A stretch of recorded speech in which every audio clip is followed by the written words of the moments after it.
Good morning. It is Sunday and I got a somewhat early start. Kind of had to. It's going to be a hot day, supposed to be, I think, in the 90s. And I got on trail about 7:45 and it's already in the low 70s. I'm hot. Bruce is hot. You might be able to hear him panting in the background. So sorry for the background noise if that's the case. It has been a week since I updated you on my Wonderland training. Happy to say I went and did the Loowit Loop around Mount St Helens over the 4th of July weekend.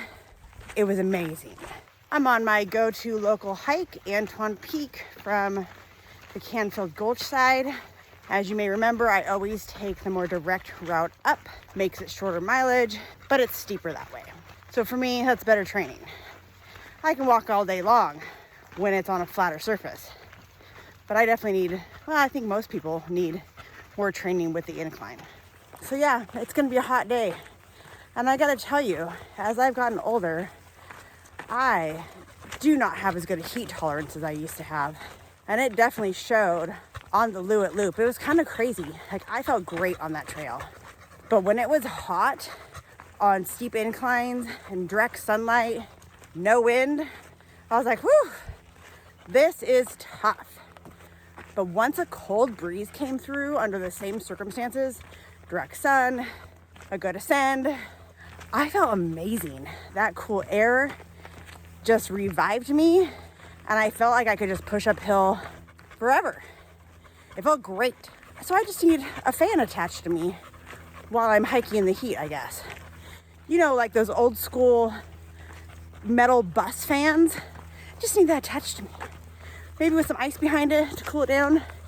Yeah, that sounds wonderful. 2 days ago, I did Scotchman Peak, which is in northern Idaho near Clark Fork. It is a doozy. It is not as steep as Goat Mountain. It's actually next to Goat Mountain or across from it. But it's about 4 miles up and 3,800 feet of elevation gain. So it's a great training hike. Beautiful views. Selkirks, Cabinets, amazing mountain views, and mountain goats. Love to see the mountain goats. Muscles felt great. Lower calves were a little tired by the end, and they're a little tight today. But otherwise, the rest of my body felt really good. My feet are feeling good. That's a plus. I'm feeling less anxious about that. Let's get back to the Loowit Loop. I actually learned some lessons on that hike. Let's start with the good stuff.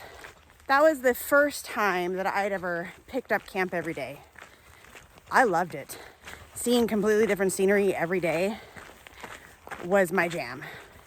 It makes me even more excited to do the Wonderland Trail and eventually the PCT.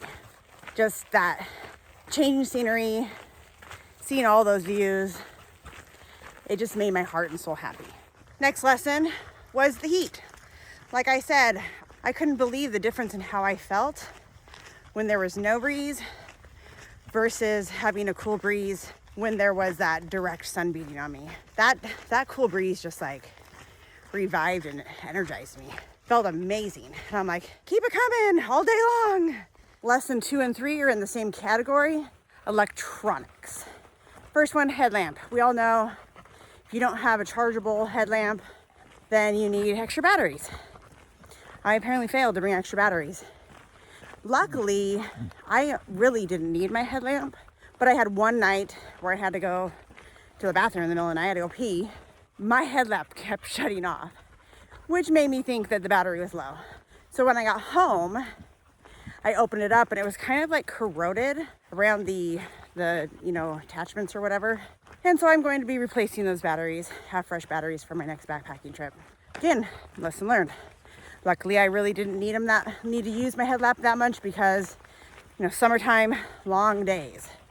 Wasn't really necessary. The biggest lesson, charging bank. I ordered a new charging bank beforehand because I really wasn't sure how much charge I was going to need with videoing something like that for that many days. Because we're on trail for 4 days.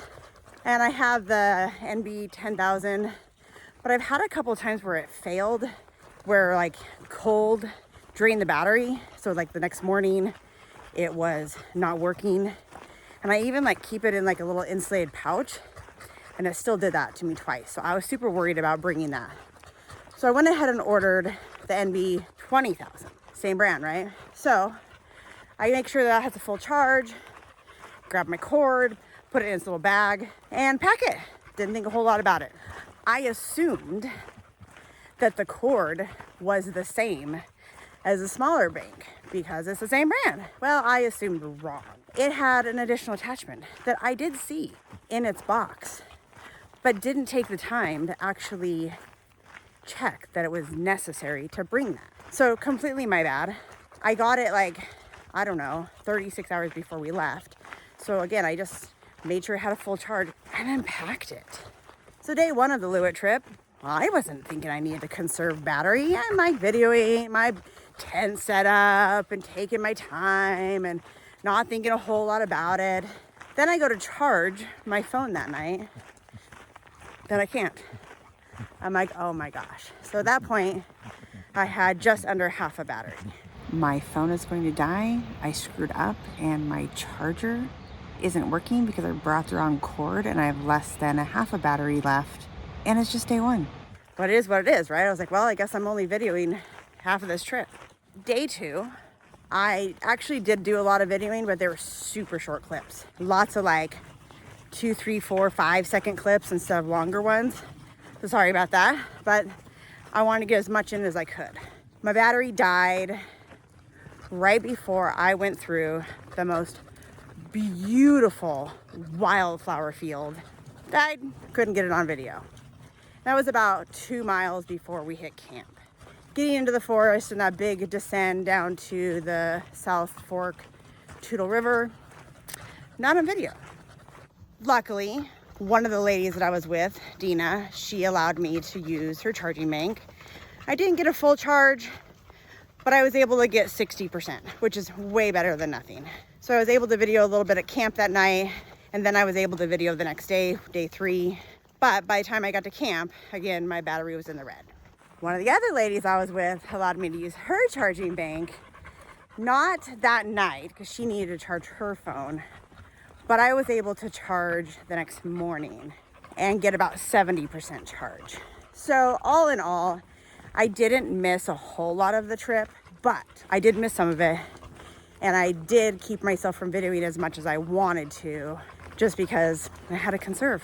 So yeah, big lesson learned with electronics. Better to have it happen on a 4-day trip than a 1-week trip, or you know, my 10-day trip on the Wonderland Trail. Oh my gosh, that'd be horrible if it happened on the Wonderland Trail. But it's not going to happen because again, I learned my lesson. And I know now that I have to have an additional cord for my new charging bank. Last lesson was hats. I normally have like a ball cap with me when I'm hiking. And I don't wear hats that often. I lose a lot of heat out of my head. And so hats make me feel hotter, which I think is probably pretty normal for people. But I don't like it stuffy. But if I'm gonna wear a hat, it's a ball cap.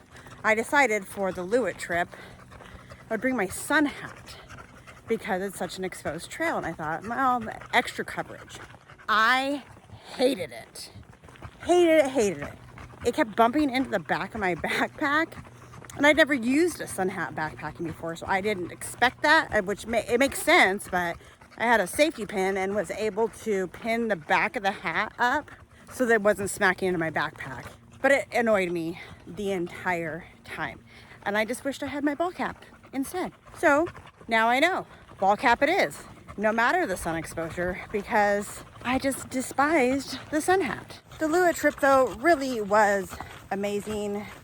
Before the trip, I had just felt like I needed just a day of downtime. We had so much going on, jam-packed schedule, and I was like, I need a day rest, and I don't do that very well. But after that backpacking trip, or I guess even during it, I just felt recharged. It was peaceful, even though I was working hard, you know, hiking, had a couple of long days. It just was what I needed. You know, it makes me happy to be out there in the wilderness and not think about anything else. And to see those views. The Cascade Range really speaks to my heart. We got to see, obviously, Mount St Helens, but Mount Rainier and Adams and Hood and even Jefferson. It was amazing seeing those snow-capped mountains. Yeah, it really just gave me peace, made me happy. Thank you for joining me today. Life is really full of lessons, isn't it? It doesn't matter if it's in your daily life, backpacking, hiking, whatever, work. And I definitely learned some valuable lessons on my Loowit hike. For future reference, it will be great things that I learned, and I won't make those mistakes again. Stay tuned for future trips. Next week, I head to Natchez on a camping trip with my husband, and I'm going to take a side trip to Natchez Loop, and I'll probably head down to Dewey Lake as well to make it a little bit longer.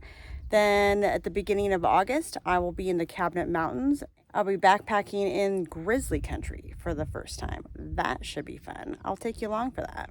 Please take the time to subscribe, like, and comment, and help me grow this channel. Have a great day.